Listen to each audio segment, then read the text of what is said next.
Hello नमस्कार सम्पूर्णमा आज म आइफोनमा डिजिटल सर्टिफिकेट कसरी इन्स्टल गर्ने भनेर देखाउँछु। मिस सर्टिफिकादोस सोलिसिटसमा जानुस्।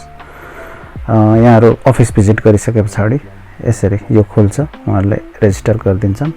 त्यसपछि अगाडि बढ्नुस्, यो टर्म्स एन्ड कन्डिसन एक्सेप्ट गर्नुस्। यसमा चाहिँ यहाँहरुले नयाँ पासवर्ड क्रिएट गर्नुपर्ने हुन्छ र यसलाई फेरि मुनिबाट रिपिट गर्नुस्। लेटरहरु युज गर्नुस्, नम्बर्स युज गर्नुस्, सिम्बल युज गर्नुस्। आफूले सम्झिने सजिलो पासवर्ड क्रिएट गरेर यसरी भर्नुस् यहाँ हैन। दुई पल्ट भरिसके पछाडी यहाँहरुले अगाडि क्रियार थिचे पछाडी अब यो क्रिएट हुन्छ यहाँहरुको पासवर्ड। आइफोनमा सजिलो छ। अब सेटिंग्समा जानुस्। सेटिंग्समा आइसके पछाडी यसरी तपाईहरुको प्रोफाइल डाउनलोडेड भनेर आउँछ हैन। सेटिंग्समा हेर्नुपर्ने हुन्छ आइफोनमा चाहिँ, एन्ड्रोइड भन्दा अलिकति फरक छ। र यसरी यो सर्टिफिकेटको डिटेल यहाँ आयो। यसमा आफ्नो पासकोड माग्यो, तपाईको आफ्नो आइफोनको पासकोड हाले पछाडी यो अगाडि यो ब्लू बटन छ, त्यसमा तपाईले इन्स्टल गरिसक्नु भएको छ। या त्यसमा एकपल्ट क्लिक गर्नुस्। यो अहिले इन्स्टल्ड भनेर आछ। तपाईहरुले त्यहाँ क्लिक गरे पछाडी मोर डिटेल पनि हेर्न सक्नुहुन्छ यहाँ। त्यसपछि यसरी हेर्नुस् अगाडि यो सर्टिफिकेट इन्स्टल भइसक्यो तपाईको हैन। सेटिंग्समा चेक गर्न सक्नुहुन्छ। अब देउ एप पछिल्लो भिडियोमा मैले भनेको छु, नोटिफिका अथवा देउ एपमा गएर यहाँहरुले यसरी हेर्नुस्। सर्टिफिकेटमा गएर यसरी अगाडि बढ्नुस्। त्यो सर्टिफिकेटको कम्युनिकेसन यहाँ हुन्छ। त्यसपछि यसले तपाईलाई देउमा इन्टर गराउँछ। यो चाहिँ एउटा चाबी जस्तो भयो हैन, की जस्तो भयो तपाईहरुलाई गर्ने एन्ट्री गराउने। यसरी सिक्वेन्सले नेक्स्ट गर्दै जानुस्। देउ एप भित्र यो नयाँ एप तपाई एन्ट्री गर्दै हुनुहुन्छ, त्यही भएर यसमा पनि यसरी सबै अलाउ गर्दै जानुस् हैन। अनि देउ एप भित्र पस्नुभयो। यसमा अहिले केही पनि नोटिफिकेसन छैन। यसमा तीनटा सेक्सन देखाइएको छ, नोटिफिकेसन, इनिसियर अनि कम्युनिकेसन्स भनेको छ। अब यो पेन्डिङ नोटिफिकेसन, यताबाट रियाली सादास भनेको चाहिँ तपाईको एक्सेप्ट गरिसकेको नोटिफिकेसन यसरी हेर्न सक्नुहुन्छ तपाईले हैन। अनि आफूले पनि यताउता यसलाई एपलाई चलाएर हेर्नुस्। यहाँले धेरै कुराहरु बुझ्न सक्नुहुन्छ। अनि यसमा भाषा पनि तपाईले चेन्ज गर्न सक्नुहुन्छ। यसलाई चाहिँ इंग्लिशमा गर्नुभयो भने अझ बुझ्नुहुन्छ।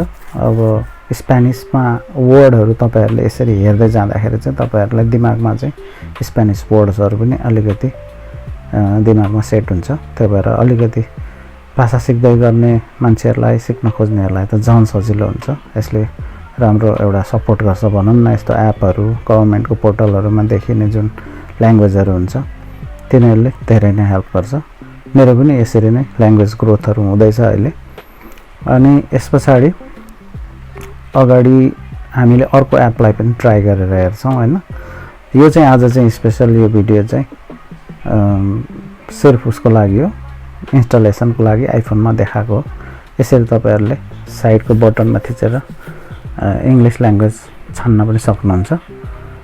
अनि हामीले अर्को एप पनि यहाँ इम्पोर्टा सोशल सेगुरिदाद भनेर डाउनलोड गरेको छौं। यसमा पनि नेक्स्ट गर्दै जाने, सर्टिफिकेट डिजिटल गर्ने via SMS पनि हुन्छ। यो सर्टिफिकेट नहुनेहरुले पनि यसमा लगइन गर्न सक्नुहुन्छ आफ्नो सोशल सेक्युरिटी नम्बरहरु हेर्न, आल्ताहरु हेर्नलाई।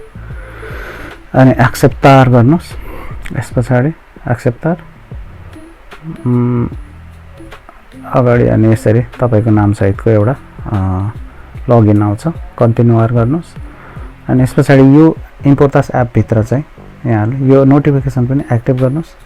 इम्पोर्टास एप यो एप भित्र चाहिँ यहाँहरुको हरेक जब, कन्ट्र्याक्ट, आल्ता, बाखा कहिले भएको थियो हैन, सबै कति दिन चलिरहेछ आल्ता, अनि सोशल सेक्युरिटी नम्बरहरु देखि लगायतको हरेक डिटेलहरु जब सम्बन्धीहरु आएको हुन्छ। यसमा चाहिँ यहाँहरुले यसरी यो मुख्य एपहरु चाहिँ इन्स्टल गर्न सक्नुहुन्छ। नभए मैले पछिल्लो भिडियोहरुमा देखाए अनुसार यहाँहरुले त्यसलाई चाहिँ ब्राउजरबाट पनि चलाउन सक्नुहुन्छ। गुगल क्रोम, आइफोनमा चाहिँ गुगल क्रोमबाट खासै चलेको पाइन मैले। अनि सफारीबाट मैले चलाउँछु हैन। सफारीबाट धेरै राम्ररी चलिरहेको छ। अनि यसरी आफ्नो एड्रेस, फोन नम्बर, इमेल सबै चेन्ज गर्न सक्नुहुन्छ। यसरी दिनुस्। आफ्नो फोन नम्बर भयो अनि कोरियर इलेक्ट्रोनिक हो भनेको इमेल भयो। यसरी दिइसके पछाडि यो अफिसियल्ली सोशल सेक्युरिटी अफिसमा यहाँहरूको रजिस्टर्ड भयो। त्यस पछाडि उनीहरूले तपाईको प्रोसेस गर्छन् सोशल सेक्युरिटी नम्बरहरू अगाडि हैन। यसरी कन्फर्म गर्नुपर्ने हुन्छ। कोड एसएमएसमा आउँछ अथवा जीमेलमा आउँछ। यसलाई कपी गरेर कन्टिन्यू गरे पछाडि यहाँहरूको सबै सेट हुन्छ। यहाँहरूलाई केही कुरा सोध्न मन लागे कमेन्ट गर्नु होला, फिडब्याकहरू दिनु होला, साथीभाइहरूलाई शेयर गर्नु होला है त। बाँकी अर्को भिडियोमा भेट्नेछु। नमस्कार।